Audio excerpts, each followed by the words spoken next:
नमस्कार दोस्तों, स्वागत है आपका हमारे चैनल पर, जहां आपको मिलती है भोजपुरी इंडस्ट्री से जुड़ी हर ट्रेंडिंग और वायरल न्यूज। आज हम बात करने वाले हैं भोजपुरी सुपरस्टार पवन सिंह के नए गाने राजा जी के बारे में, जिसमें उनके अपोजिट हमें देखने को मिल रही है खूबसूरत ईशा घोष। इस गाने में एक इमोशनल और रोमांटिक ट्विस्ट है, जिसमें ईशा घोष पहले तो पवन सिंह से नाराज होती हैं, लेकिन बाद में पवन सिंह उन्हें प्यार से मना लेते हैं। चलिए शुरू से गाने के हाइलाइट्स और क्यों ये गाना इतना ट्रेंडिंग हो रहा है उस पर बात करते हैं। गाने की स्टोरी लाइन नाराजगी और प्यार का खेल। दोस्तों, राजा जी गाना एक रोमांटिक और थोड़ा इमोशनल ट्रैक है, जिसमें ईशा घोष का कैरेक्टर पवन सिंह से नाराज होता है। गाने के लिरिक्स और विजुअल ऐसे हैं कि जो भी इस गाने को देखेगा उन्हें ये जरूर लगेगा ईशा का गुस्सा बिल्कुल जायज है, लेकिन पवन सिंह का चार्मिंग अंदाज उनकी नाराजगी को पिघला कर रख देता है। जैसे ही गाना आगे बढ़ता है, हम देखते हैं कि कैसे पवन सिंह अपने प्यार को सुलझाए हुए तरीके से ईशा को मना लेते हैं। इस गाने की स्टोरी लाइन काफी रिलेटेबल है, क्योंकि प्यार में नाराजगी और फिर मनाने का सिलसिला हर किसी के दिल को छू जाता है। यही वजह है कि राजा जी गाना लोगों के बीच इतनी तेजी से पॉपुलर हो रहा है।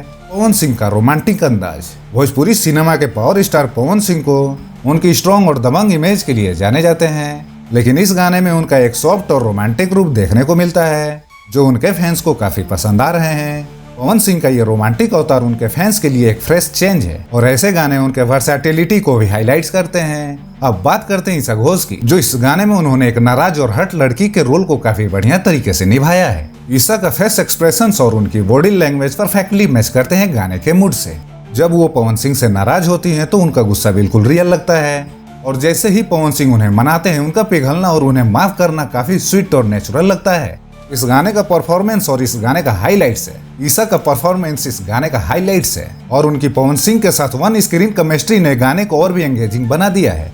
शिल्पी राज की आवाज का जादू। ये गाना और भी खास बन जाता है जब हम बात करते हैं इस गाने के प्लेबैक सिंगर शिल्पी राज की। उन्होंने अपने सोलफुल आवाज से इस गाने को एक अलग ही लेवल पर पहुंचा दिया है। गाने के लिरिक्स भी काफी अच्छे हैं, जो दोनों कैरेक्टर्स के इमोशंस को परफेक्टली पोर्ट्रे करता है। शिल्पी राज की आवाज और गाने के प्यार भरे लिरिक्स मिलकर एक परफेक्ट कॉम्बो बनते हैं, जो सुनने वाले के दिल तक उतर जाते हैं। इस गाने का लोकेशन और सिनेमेटोग्राफी मेंशन करने लायक है। गाने को काफी सुंदर लोकेशन पर शूट किया गया है, जिसमें गाने का ओवरऑल लुक और भी अट्रैक्टिव बन जाता है। विजुअल्स काफी आई प्लेजिंग हैं, जो गाने को विजुअली अपीलिंग बना देते हैं। फैंस पवन सिंह के नए लुक और उनके नए अवतार को एंजॉय कर रहे हैं, और ईशा घोष के परफॉर्मेंस ने सभी का दिल जीत लिया है। यही नहीं, शिल्पी राज की आवाज ने गाने को और भी मेमोरेबल बना दिया है। तो दोस्तों, अगर आपने अब तक इस गाने को नहीं देखा तो देर किस बात की, जाके तुरंत देखिए और एंजॉय कीजिए। यह गाना यूट्यूब चैनल शुभला फिल्म पर रिलीज किया गया है, और आपको ये गाना कैसा लगा कमेंट्स में जरूर बताएं। वीडियो अच्छी लगी हो तो लाइक, शेयर और चैनल को सब्सक्राइब करना ना भूलें। मिलते हैं अगले वीडियो में एक और नए टॉपिक के साथ। जय भोजपुरी, मैं भोजपुरी।